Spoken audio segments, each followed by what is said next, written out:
நம்ம இன்னைக்கு சுற்றி பார்க்க போகிற இடம் எந்த இடம் தெரியுமா? வள்ளிமலை. வள்ளிமலைக்கு தாங்க நம்ம இன்னைக்கு புறப்பட்டு போயிருக்கோம். போகிற வழியில் இந்த ஆறை பார்த்தேங்க. இந்த ஆறு மட்டுமே 1/2 கிலோமீட்டர் இருக்கும் பாருங்க. துவக்கமும் முடிவும் பாருங்க. இவ்வளோ பெரிய ஆறு இருக்க பூமி தாங்க நம்மளுது. என்ன தண்ணி தான் இல்லை. நல்ல மழை சீசனில் தண்ணி பிரித்து அடிக்கும் போல. கோயில் அடிவாரத்திலிருந்து பார்க்குற வியூ தாங்க இது. வள்ளிமலை முருகன் கோயில் வேலூர் மாவட்டத்தில் இருக்க ஒரு பழமையான கோயிலுங்க. இந்த கோயிலை பற்றின தகவலையும் வரலாற்று சிறப்புகளையும் உங்களுக்கு நான் டீட்டெயிலாக சொல்கிறேங்க. இந்த கோயிலோட சிறப்புகள், புராணம், வரலாற்று தகவல்களை பற்றி உங்களுக்கு விளக்கமாக சொல்கிறேன். புராணம் மற்றும் வரலாற்று தகவல்கள். வள்ளிமலை முருகப்பெருமான் வள்ளியை மணந்ததாக கூறப்படும் ஒரு புனிதமான தலங்க. வள்ளி அம்மா இங்கே தான் பிறந்ததா நம்பப்படுதுங்க. தற்போது இங்கே இருக்க பெரும்பாலான கட்டிடங்க 1200 வருஷம் பழசுங்க. ஆனால் இது வள்ளியோட காலகட்டத்துக்கு உட்பட்ட ஒரு மலைங்க. நல்லா தெரிஞ்சுக்கோங்க, பழமையான மலைங்க. அருணகிரிநாதரால் இந்த கோயிலை பற்றி பாடல் பாடப்பட்டிருக்குங்க. அருணகிரியால் பாடப்பட்டிருக்குன்னா எவ்வளோ புகழ்னு பார்த்துக்கோங்க. இந்த கோயில் ஒரு சின்ன மலை மேலே அமைஞ்சிருக்க ஒரு குகை கோயில் தான். இங்கே கீழே அமைஞ்சிருக்க சரவண பொய்கைன்ற தெப்பக்குளம் ரொம்ப பியூட்டிஃபுல்லுங்க, ரொம்பவும் பெருசு.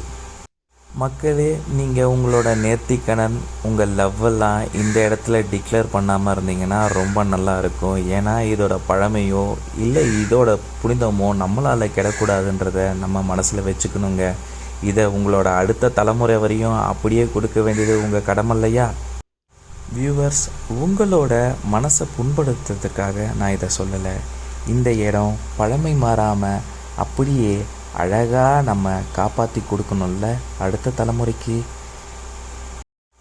கோயிலை சுற்றி நிறைய இடங்க இருக்குது. நம்ம அதெல்லாம் கண்டிப்பாக சுற்றி பார்க்கணுங்க. இதை சுற்றி படிக்கட்டுகளும் போக வர வழிகளும் ரொம்ப சீராக அழகாக அமைக்கப்பட்டிருக்குங்க. நீங்கள் கோயிலை சுற்றி பார்த்துட்டு அப்படியே கீழே இறங்கி போனீங்கன்னா சைடில் இன்னொரு வழியும் இருக்குங்க. இந்த இடத்துல இருக்க பாதைகள்லாம் நல்லா நீட்டாக அழகாக மெயின்டைன் பண்ணியிருக்காங்க. எந்த இடத்துலையும் இலைத்தழைகளை என்னால் அவ்வளோவா பார்க்க முடியலைங்க.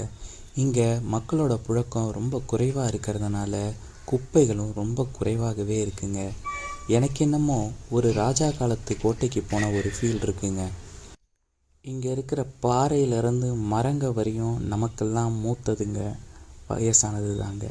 இது ஒரு கிணறு பழைய காலத்தில் ரொம்பவும் பயன்பாட்டில் இருந்திருக்கக்கூடியதாக இருக்கும்னு நான் நம்புகிறேங்க.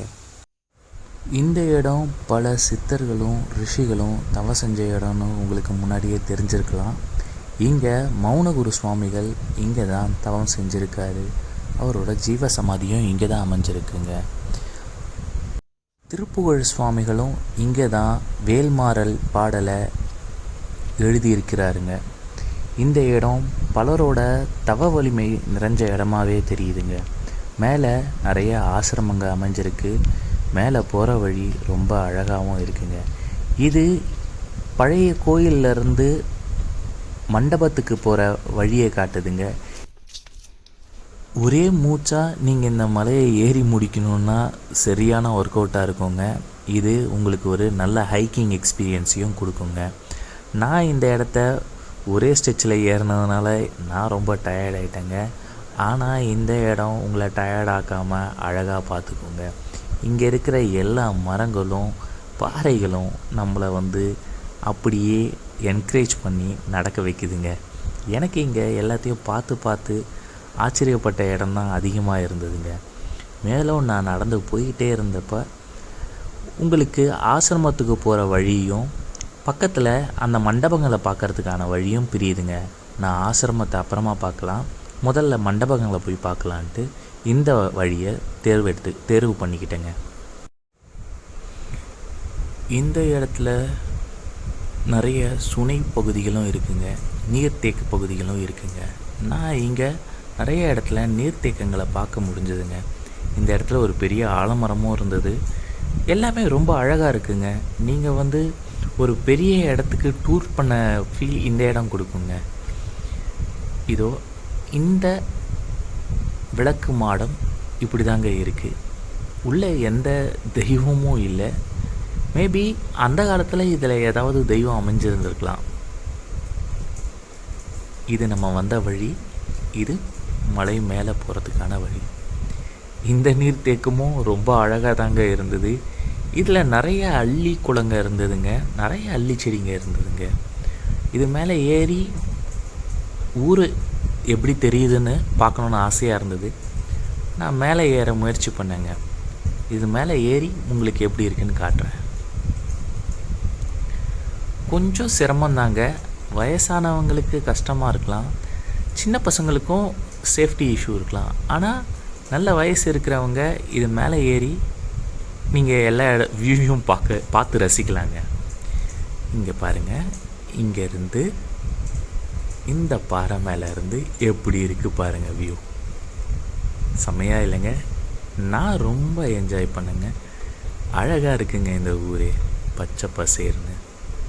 நம்ம அந்த மண்டபத்தை போய் பார்ப்போம். கீழே இறங்கி போய் அந்த மண்டபம் அழகாக தான் இருக்குது. இங்கே நிறைய அள்ளி குளங்க இருந்துங்க. இது குளம்னு சொல்ல முடியாது, சுனை நீர் தேக்கம்னே சொல்லலாம். அதில் ஊற்று இருக்கா இல்லையான்னு எனக்கு தெரியாதுங்க. ஆனால் அங்கங்கே தேங்கின நீரில் நிறைய அள்ளி செடிங்களை பார்க்க முடியுது. அதுவும் ரொம்ப அழகாகவே இருக்குங்க. இதை நிறைய ஃபோட்டோஸ் நான் எடுத்து வச்சுருக்கேன். இதோ நீங்கள் பாருங்கள். இதிலேருந்து கீழே இறங்குற படிக்கட்டிலேருந்து கொஞ்சம் தொலைவு இறங்கி போனால் இந்த குளம் இருக்குங்க. இந்த குளத்தில் தாமரை நிறைய நிறைஞ்சிருந்ததுங்க. இது போகிற வழி கூட ரொம்ப அழகாக தாங்க இருந்தது. இந்த ஆலமரமும் ரொம்ப அழகாக இருந்ததுங்க.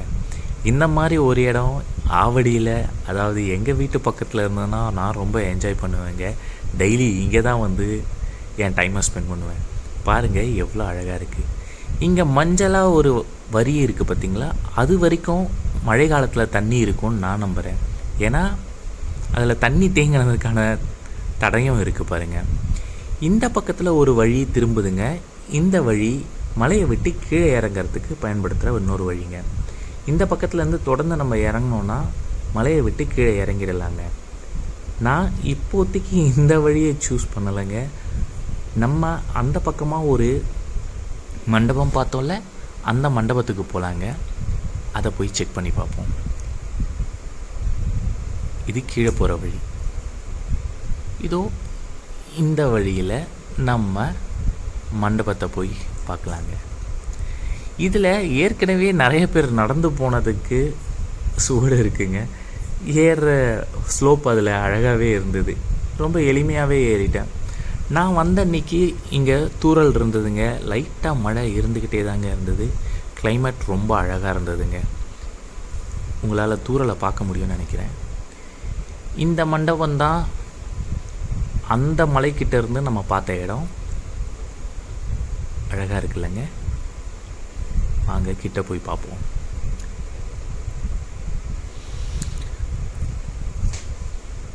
மழை சாரல் அடிச்சுக்கிட்டே தாங்க இருக்கு. இதோ பாருங்க, இந்த இடம் ஏற்கனவே ஒரு ஆவுடை மாதிரி ஒரு வடிவம் இருக்குது பாருங்க. இங்கே தீபம் ஏற்றுவாங்கன்னு நினைக்கிறேன். இல்லை லிங்கம் இருந்திருக்கலாம், எனக்கு தெரியல. இந்த மண்டபத்திலேருந்து அந்த குளத்தை பார்க்குறதுக்கு எப்படி இருக்குது பாருங்கள். இந்த பக்கம் ஊர் அமைஞ்சிருக்குங்க. வள்ளியம்மா இங்கேருந்து தான் அந்த பறவைகளை சோ சோ அப்படின்னு ஒரு பாடல் வரும் தெரியுங்களா? அந்த பாடல் பாடி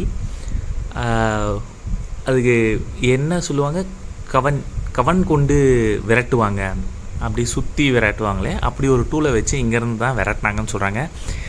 அதெல்லாம் எனக்கு தெரியல, அது எந்த அளவுக்கு உண்மைன்னு தெரியல. ஆனால் இங்கேருந்து கீழே பார்க்க சொல்ல எனக்கு அங்கே ஒரு கோயில் தெரியுதுங்க. ஒரு நடுகள் மாதிரி ஒரு கல் இருக்குது பாருங்கள், மஞ்சள் கலர் துணி கட்டி. அங்கே ஏதோ ஒரு கோயில் அமைஞ்சிருக்குங்க. இங்கேருந்து சுற்றி பாருங்கள் எவ்வளோ அழகாக இருக்குது. செம்ம இல்லைங்க? இங்கேருந்து வள்ளியம்மா இந்த ஊரை எவ்வளோ அழகாக ரசிச்சிருப்பாங்கன்னு தெரியுது. இங்கே நான் வந்து பெரிய ஒரு பல்லியை பார்த்தேன், சும்மா உங்களுக்காக காட்டலான்னு. அந்த பல்லி ரொம்ப பெருசாக இருந்ததுங்க, வழக்கமாக இருக்கிற சைஸை விட. சும்மா ஒரு ஃபன். எப்படி இருக்குது பாருங்கள். இதிலிருந்து குளத்துலேருந்து நீங்கள் திரும்பவும் வந்த வழியே மேலே ஏறுறதுக்கு பாறையிலேயே செதுக்கி வச்சுருக்காங்க போகிற வழியை. இந்த வழி நல்லா தாங்க இருக்குது. வாங்க நம்ம மேலே ஏறி ஆசிரமம் இருக்கிற இடத்துக்கு போகலாம். ஆசிரமத்துக்கு போகிற வழியெல்லாம் 2 பக்கமும் நிறைய தாவரங்கள் நிறைஞ்சிருக்கும், ரொம்ப அழகாக இருக்கும்னு நான் கேள்விப்பட்டிருக்கேங்க. இந்த வியூ கூட ரொம்ப அழகாக தாங்க இருக்குது. இந்த பாறையிலேயே வடித்த படிக்கட்டுகளை பாருங்கள், ரொம்ப அழகாக இருக்குல்ல. வாங்க ஆசிரமத்துக்கு போகலாம். இது ஆசிரமத்துக்கு போகிற என்ட்ரன்ஸில் இருக்க போர்டுங்க. இதிலேருந்து நீங்கள் நேராக இந்த பாதையை சூஸ் பண்ணி நடந்து போனீங்கன்னா ஒரு 10 நிமிஷத்துலேயே ஆசிரமத்தை போய் அடைஞ்சிடலாங்க. உண்மையிலேயே சொல்கிறேங்க, அந்த இடம் ரொம்ப வர்த்தான இடம். நீங்கள் மெடிடேட் பண்ணுற ஆளுனா கண்டிப்பாக கோயில் பார்த்துட்டு அந்த இடத்துக்கு போய் மெடிடேட் பண்ணுங்கள். எனக்கு அந்த இடத்துல ஸ்பெஷலாக மெடிடேஷனில் நிறைய விஷயங்க தெரியப்படுத்தினாங்க.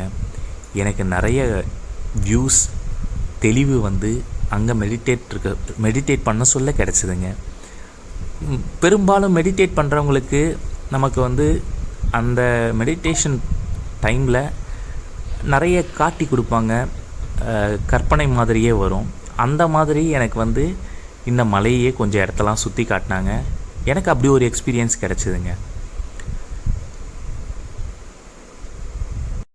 இவர் தான் திருப்புகழ் சுவாமிகள். பாருங்கள், அவர் இருந்த இருக்கையெல்லாம் அப்படியே இருக்குது. இது ஜீவ சமாதிங்க. இந்த இடத்துல நான் மெடிடேட் பண்ணேன், எனக்கு நல்ல எக்ஸ்பீரியன்ஸ் இருந்ததுங்க.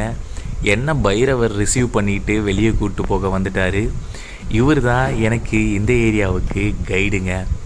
உண்மையிலேயே தாங்க, எங்கே போகணும், எந்த இடத்துல நிற்கணும்லாம் இவங்க தான் என்னை கைட் பண்ணாங்க. இதில் ரொம்ப ஆச்சரியமான நிறைய விஷயம் நடந்தது. இவங்க போய் சில சிலைகள், அதாவது சிவலிங்கம் இருக்கிற இடத்துல எப்படி வணங்கணுன்றதெல்லாம் எனக்கு சொன்னாங்க. இது எனக்கு சொந்தமாக கிடைச்ச எக்ஸ்பீரியன்ஸு. இந்த மலை மேலே ஏறுறதுக்கு அந்த பக்கத்தில் இருக்கார்ல அந்த பைரவர் தான் என்னை கூப்பிட்டு வந்தார். ஏன்னா இதுக்குள்ளே எப்படி பூந்து மேலே வரணும்னு எனக்கு தெரியாதுங்க. அதோ அவர் இங்கே சுனை நீர் இருக்குது. இந்த பைரவர் தான் என்னை மேலே கூப்பிட்டு வந்தாருங்க. இங்கே மேலே ஒரு லிங்கம் இருக்குது. இதுதான் இருக்கிறதுலையே உச்சமான இடம். ரொம்ப நல்லா இருந்ததுங்க, ரொம்ப ப்ரீஸியாக இருந்ததுங்க, ரொம்ப காற்றடிச்சிட்டு இருந்தது. இவரை விபூதியாலேயே அபிஷேகம் பண்ணியிருக்காங்க. இந்த அபிஷேக நீர் பக்கத்துலேயே ரொம்பறதுக்கு இடம் இருந்ததுங்க. இதிலேருந்து கீழே இறங்கி வந்தீங்கன்னா ஆசிரமத்துக்கு வலப்பக்கமாக ஒரு குகை இருக்குங்க. இந்த குகையோட வாயிலில் நந்தி இருந்ததுங்க. நந்திக்கு எப்போவுமே நந்தி இருக்குன்னா அதுக்கு எதிர்த்த மாதிரி லிங்கம் இருக்கணும். என்னால் லிங்கத்தை பார்க்க முடியல. அதே மாதிரி இந்த நந்தி நின்ன மாதிரி இருந்ததுங்க. ஃப்ரண்ட்டில் 2 கால் முட்டி போட்டு பின்னங்கால் நின்ற மாதிரியும் இருந்ததுங்க. இந்த மாதிரி நந்தியை நான் எங்கேயுமே பார்த்ததில்ல. இங்கே பாருங்கள், நிறைய யாக குண்டங்க இருக்குது. இந்த குகை ரொம்ப அழகாக தாங்க இருந்தது. உள்ளே நிறைய வௌவால் நிறைஞ்சிருந்ததுங்க. ரிஸ்க்குன்னு நான் அதுக்குள்ளே போகலை. இந்த பக்கம் எட்டி பார்த்தா ரொம்ப பச்சை பசேன்னு அழகாக இருந்ததுங்க. கண்டிப்பாக இந்த இடம் உங்கள் மனசை கொள்ளை கொண்டுருங்க. ரொம்ப அழகாகவே இருந்தது. இங்கே எல்லா இடத்துலையும் உயிர்கள் நிறைஞ்சு காணப்படுதுங்க. எல்லா இடத்துலையும் எறும்பு, சின்ன சின்ன பூச்சிகள் ரொம்ப நிம்மதியாக வாழ்ந்துக்கிட்டு இருக்குங்க. இவங்களும் இந்த கோயிலில் வசிக்கிற ஒரு தெய்வீகமான உயிரினங்கள் தாங்க. இந்த ஆசிரமத்தில் நிறைய மகான்களோட ஃபோட்டோவை பார்க்க முடிஞ்சது. இது திருப்புகழில் இருக்க பாடல் நினைக்கிறேங்க, எனக்கு சரியாக தெரியல. இங்கே நிறைய ரிஷிகளோட புகைப்படங்களும் முனிவர்களோட புகைப்படங்களும் இருந்தது. இவர் ரமண மகரிஷி நமக்கு எல்லாருக்குமே தெரியுங்க. இந்த கோயில் உள்ளே என்ன இருக்குன்னு உங்களுக்கான ஃபோட்டோஸ். இவர் மௌனகுருன்னு நினைக்கிறேன், நடராஜர் உலகறிஞ்சவர். இவர் பேர் எனக்கு தெரியல. இந்த அட்டவணை வந்து உங்களுக்கு கோயில் எப்போ திறந்து இருக்கும், மேலே சித்தர் பூஜைகள்லாம் எப்போ நடக்கும்ன்றதுக்கான அட்டவணைங்க. நான் பொழுது சாஞ்சிருச்சுன்றதுனால வேகமாக இங்கேருந்து கிளம்ப ஆரம்பிச்சிட்டேன். இதுக்கப்புறம் இறங்குற view தாங்க. நான் எதுவும் பெருசாக உங்களுக்கு சுற்றி காட்ட விரும்பலை, சுற்றி காட்டவும் முடியாதுன்னு நினைக்கிறேன். வேகமாக இறங்கிடலான்னு முடிவு பண்ணிட்டேங்க. என்னோட நீங்களும் ஓடி வாங்க. உங்களுக்கு வியூ எப்படி இருக்குன்னு நீங்களே பார்த்துக்கோங்க.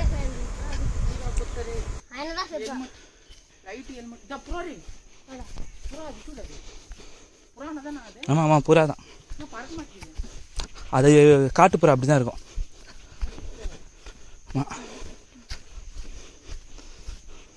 நமக்கு அது வழிகாட்டுது, படிக்கட்டில் நடந்து வேறு எங்கேயும் போல பாரு. இப்போ திரும்பிச்சு, சொன்ன வழி திரும்பிச்சு பார்த்தியா? ஏய் இது என்ன வழி? கோவில். அப்படியா? இது ஸ்ட்ரைட் கீழே இறங்கி இது கோவில். அப்படியே இதுதான் கோயிலுக்கா? என் பைக் எங்கே விட்ருக்கேன்னு தெரியலையே. அடிவாரம்னா இங்கே போகுமா இது ஸ்ட்ரைட்டா? உங்கள் பைக் எங்கே கீழே விட்டுக்கிறீங்களா? குளமா இருக்குது, குளம். ஆமாம் குளம். நாங்களே அங்கே தான் பஸ் எல்லாம்.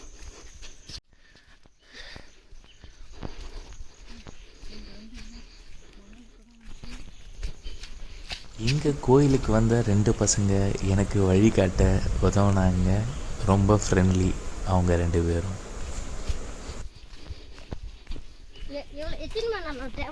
மூணு மணி நேரம்.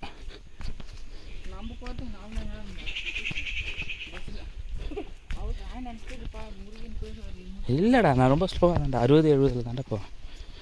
சேஃப்டி இம்பார்ட்டண்ட்டில். இன்னொரு தடவை கோயிலுக்கு வரணுமா வேணாமா? அப்போ நான் சேஃப்டியாக தான் வரணும்.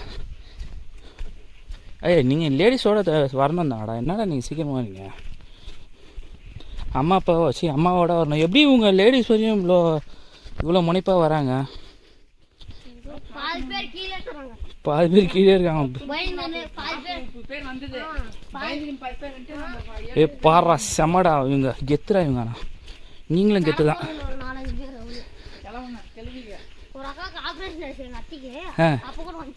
பரவாயில்ல பத்தியா, அதுதான் கெத்து. அவங்களுக்கு சீக்கிரமாக சரியாயிடும் பார்.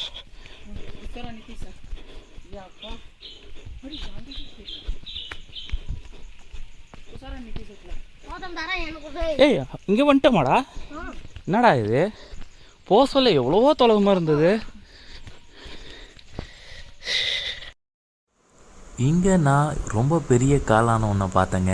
என் கை கொள்ளாத அளவுக்கு இருக்குது பாருங்கள். உங்களுக்காக ஒரு ஃபோட்டோ ஷேர் பண்ணியிருக்கேன். மேலும் இந்த கோயிலுக்கு கீழே நிறைய சாமியாருங்க இருக்காங்க. இவர் ரொம்ப ஃப்ரெண்ட்லியாக என்கிட்ட பேசினாருங்க. Thank you viewers.